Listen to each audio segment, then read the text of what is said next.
৪১ বছর বয়সে ২০২৬ বিশ্বকাপে নামছেন। এটা হবে তার ষষ্ঠ বিশ্বকাপ।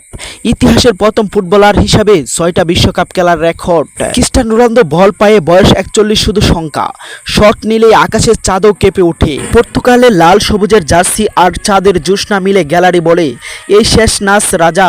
গোলপোস্টের জালে বল জড়াতেই চাঁদ হাসে, বলে ইতিহাস লিখে গেলি তুই CR7। বিশ্বকাপ ট্রফি দূরে থাকুক, তবু চাঁদ জানে ৬ আসনে সেই যাত্রাটা এক অমর কাব্য। বয়স তার জন্য কেবল একটা সংখ্যা নাকি একটা অনন্ত যৌবনের বিজ্ঞাপন? ক্রিস্টিয়ানো রোনালদো দেখলে এই প্রশ্নটা বারবার মাথায় আসতে পারে।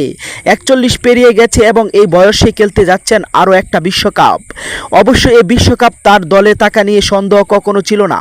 পর্তুগালের কোচ রোবার্তো মার্তিনেস অনেকবারই বলেছেন, রোনালদোকে ছাড়া বিশ্বকাপে যাওয়ার কল্পনা করা যায়নি। ফুটবল বিশ্বকাপের ইতিহাসের প্রথম পুরুষ খেলোয়াড় হিসাবে রেকর্ড ষষ্ঠবারের মতো বিশ্ব মঞ্চে নামতে যাচ্ছেন তিনি।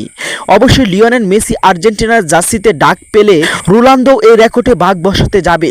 মার্তিনেসের দল ঘোষণা করেছেন ২৭ জনের, তবে বিশ্বকাপের জন্য ফিফার নিয়ম মেনে চূড়ান্ত দল হতে পারে ২৩ থেকে ২৬ জনের।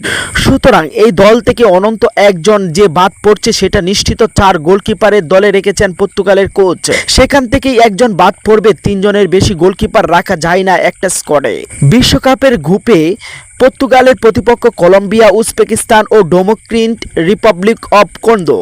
বিশ্বকাপের মূল লড়াইয়ে নামার আগে নিজেদের ঝালিয়ে নিতে ঘরের মাঠে 2টি প্রস্তুতি ম্যাচ খেলবে পর্তুগাল। ৬ জুন চিলির বিপক্ষে এবং ১০ জুন নাইজেরিয়ার বিপক্ষে।